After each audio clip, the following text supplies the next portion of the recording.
جی جی السلام جی علیکم عبید عمر بھائی، مائک انمیوٹ کریں۔ کہاں سے آپ جی لائیو ہے؟ سوال السلام کریں علیکم۔ اپنا۔ جی وعلیکم السلام عبید بھائی۔ علی بھائی، میں اس وقت چائنا میں ہوں، بیجنگ میں۔ یہاں سے آپ سے بات اچھا کر رہا ہوں پاکستان میں نوشہرہ ڈسٹرکٹ نوشہرہ سے بلونگ کرتا ہوں، KPK سے۔ جی جی اپنا کوشچن کریں۔ جو آپ دعوت حق کا کام کر رہے ہیں تو زیادہ تر آپ کو جو کلاس فالو کر رہی ہے، جتنا میں نے آبزرو کیا ہے، وہ ساری یعنی کہ انٹلیکچوئل کلاس یا ایجوکیٹڈ کلاس وہ آپ کو فالو کرتی ہے۔ اگر اس کے کنٹراسٹ پر اگر ہم دیکھیں تو جو مدرسوں کے یا مولوی ہو گئے، اس کے پڑھے لکھے لوگ ہیں، آپ کو زیادہ ریزسٹنس شو کر رہے ہیں۔ آج تک میں نے کسی مولوی کی ویڈیو نہیں دیکھی جو کہ اوپنلی کہا ہو کہ میں علی بھائی کی بات کو ایکسیپٹ کرتا ہوں یا اس سے انسپائرڈ ہو گیا ہوں۔ اگر ہم حضور صلی اللہ علیہ وسلم کی دعوت کو دیکھیں تو میں نے correct me if I am wrong کہ ان کی بھی اپنی جب دعوت چل رہی تھی تو کوئی 8-10 یہودیوں نے اسلام قبول کیا تھا ان کی پوری لائف ٹائم کے اس میں۔ تو اس جی کی جی کیا وجہ ہے کہ جن کی مذہبی تربیت ہوتی ہے وہ تو حق سے اتنا دور ہے، ہٹ دھرمی پر اتر آئے ہیں، بجائے اس کی جو ان کی سائنٹیفک تربیت ہوتی ہے وہ حق کو زیادہ قبول کرتے ہیں۔ آپ کی بات ٹھیک ہے، 8-10 بھی یہودی نہیں تھے، اس سے بھی کم تھے یہودی۔ اور دوسری بات یہ ہے کہ یہ جو آپ نے کہا نا کہ یہ لوگ قبول نہیں کر رہے، مجھے تو چھوڑ دیں، انہوں نے آپس میں بھی ایک دوسرے کو قبول نہیں کیا ہوا۔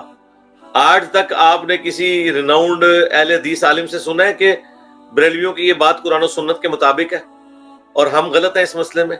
یا کبھی کسی بریلوی کو سنا ہے کہ وہ کہے کہ اہل حدیث اس مسئلے میں ٹھیک ہے اور ہم غلط ہیں؟ تو اس میں صرف مجھے سنگل آؤٹ نہیں کیا ہوا، یہ آپس میں بھی ایک دوسرے کی کوئی بات نہیں مانتے۔ رہا اس کی وجہ تو وہ قرآن نے بیان کر دی ہے، ان الدین عند اللہ الاسلام، بے شک اللہ کے حضور ایکسیپٹیبل ریلیجن اسلام ہے۔ وَمَا اخْتَلَفَ الَّذِينَ أُوتُوا الْكِتَابَ إِلَّا مِن بَعْدِ مَا جَاءَهُمُ الْعِلْمُ بَغْيًا بَيْنَهُمْ، اہل کتاب نے اس روشن دلیل یعنی رسول اللہ کے اور قرآن کے آ جانے کے بعد جو حق بات سے عناد کیا تو آپس کی ضد کی وجہ سے، بغیم بینہم، آپس کی ضد کی وجہ سے۔ اسے ایڈلر کی سائیکالوجی میں کہا جاتا ہے ارج ٹو ڈومینیٹ۔ ہر انسان کے اندر ایک چھوٹا سا خدا چھپا ہوا ہے جو تکبر کی شکل میں نظر آتا ہے، اسی لیے تو انسان نے خدائی کا دعویٰ کیا ہے کہ میں اس کے پیچھے کیوں چلوں، یہ میرے پیچھے چلے۔ اسی ارج ٹو ڈومینیٹ نے ہی یہودیوں کو اس بات پہ ابھارا کہ انہوں نے حضرت عیسیٰ ابن مریم کی انسٹرکشنز پہ عمل کرنے کی بجائے ان کو ہی گمراہ ڈکلیئر کر دیا۔ حالانکہ عیسیٰ ابن مریم تو خود یہودی النسل تھے، بنی اسرائیل میں سے تھے، انہوں نے اپنے پیغمبر کو بھی قبول نہیں کیا، تو رسول اللہ تو پھر بھی ان کے لیے ان کو قبول کرنا مشکل تھا کیونکہ وہ بنو اسماعیل میں سے تھے، وہاں تو وہ والی ایک حسد والا پہلو آ گیا۔ تو قرآن نے بتایا کہ اس کے پیچھے وہ حسد ہے، بغیم بینہم۔ اب رہا یہ مسئلہ کہ جو انٹلیکچوئلز ہیں یا سمجھدار لوگ ہیں انہیں تو ایسا نہیں کرنا چاہیے، یہ کوئی دلیل نہیں ہے۔ سمجھدار ہونے کا قطعاً مقصد یہ نہیں ہے کہ وہ سمجھ ہر جگہ لگائے گا اس اعتبار سے۔ آپ کئی PhDs کو دیکھیں گے، تبلیغی جماعت کے اندر آپ کو کتنے پڑھے لکھے لوگ بھی نظر آئیں گے لیکن دین کے معاملے میں بالکل جاہل ہوں گے۔ وہ ڈگری انہوں نے دنیا کے لیے تو استعمال کی لیکن اسی کو دین پہ اپلائی نہیں کیا۔ تو ان کو ہمارے استاد ڈاکٹر اسرار صاحب کہا کرتے تھے پڑھے لکھے جاہل، یعنی انہوں نے اس جگہ پہ اس کو اپلائی نہیں کیا۔ اور آخری بات یہ ہے کہ ہماری دعوت صرف پڑھے لکھے طبقے تک نہیں پہنچی ہے، اگر صرف پڑھے لکھے طبقے تک پہنچی ہوتی تو کبھی بھی علماء کی چیخیں نہ بلند ہوتی۔ ہمارا پلیٹ فارم واحد پلیٹ فارم ہے جس کو ایک ان پڑھ ریڑی بان موچی اور مزدوری کرنے والا سیکیورٹی گارڈ بھی سنتا ہے مجھے، خواہ وہ میمز کی شکل میں سن رہا ہو، اور ایک پڑھا لکھا انسان خواہ وہ ڈاکٹر ہو، انجینئر ہو، کوئی وکیل ہو، جج ہو، فوجی ہو، وہ بھی سنتا ہے۔ ہماری یہ پلیٹ فارم کی دعوت الحمدللہ ہر طبقے تک پہنچی ہے۔ ہاں چونکہ پڑھا لکھا طبقہ اپنی عقل کو استعمال کرتا ہے اس لیے آپ کو ڈومیننسی وہاں نظر آتی ہے۔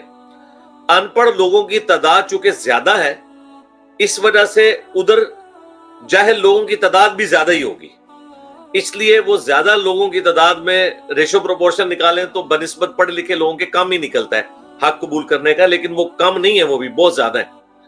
ابو جہل کو ابو الحکم کہا جاتا تھا اسلام کا انکار کرنے سے پہلے، حکمت کا باپ، لیکن دیکھ لیں اس کے غلام حضرت یاسر اور حضرت سمیہ علیہ السلام کو بات سمجھ آ گئی، وہ اسلام کے پہلے شہداء ہیں، اور ان کے بیٹے عمار ابن یاسر کو، لیکن ابو جہل کو بات سمجھ نہیں آئی، وہ ابو الحکم سے ابو جہل بن گیا، تو وہ اپنی غلطی کی وجہ سے بنا. تو یہ ہمیشہ سے ایسے رہا ہے، یہ زدم زدہ یہ سب کچھ ہوتا ہے. لوگ اپنا نقصان کر بیٹھتے ہیں، اپنی چودراہٹ کو داؤ پہ لگا بیٹھتے ہیں، اور یہ اتنی خطرناک چیز ہے کہ ان کے اپنے مکتب فکر میں بھی اگر کوئی شخص ایسا پیدا ہو جائے نا جو انہیں بتائے کہ تم غلط کر رہے ہو، تو اس کی بات بھی ماننے کے لیے تیار نہیں ہوتے. جو اس سسٹم کی آؤٹ پٹ بھی ہو نا، اس کو بھی ماننے کے لیے تیار نہیں ہوتے. اس کو کہیں گے کہ یہ ٹھیک ہے، پڑھا تو ہم سے تھا لیکن بعد میں گمراہ ہو گیا. وہ آپ کو پتا ہے جی، وہ شیطان تو گمراہ کر دیتا ہے کسی کو، پھر یہ بہانہ لگائیں گے. اصل بات یہ کہ بات ماننا نہیں چاہتے، اور ہمارا کام صرف بات پہنچانا ہے، منوانا نہیں ہے. ٹھیک ہو گیا جی؟ جی جزاک اللہ. 2 سوال ہو گئے آپ کے بعد. علی بھائی پہلی کوشچن میں سے میرا ایک اور کوشچن نکال سکتا ہے؟ اتنی وہ کر سکتا ہوں. جی 2 سوال ہو گئے ہیں، باقی بھائیوں کا بھی. میں ان کو بتاتا ہوں. آپ پہلے کوشچن میں سے 10 کوشچن نکالیں، بیجنگ سے اسلام آباد کا ٹکٹ کٹوائیں اور جیلم آ جائیں، انشاءاللہ بیٹھ کے بات کر لیں. ظاہر ہے آپ تعلیم حاصل کرنے کے لیے وہاں گئے ہیں نا، تو آخرت کے لیے یہاں بھی آ سکتے ہیں. وہاں تو آپ پیسے خرچ کے کر رہے ہیں، اور یہاں میں آپ پہ پیسے لگاؤں گا انشاءاللہ. ٹھیک ہو گیا؟ فی امان اللہ. جی جزاک اللہ. دعاؤں میں یاد رکھیں.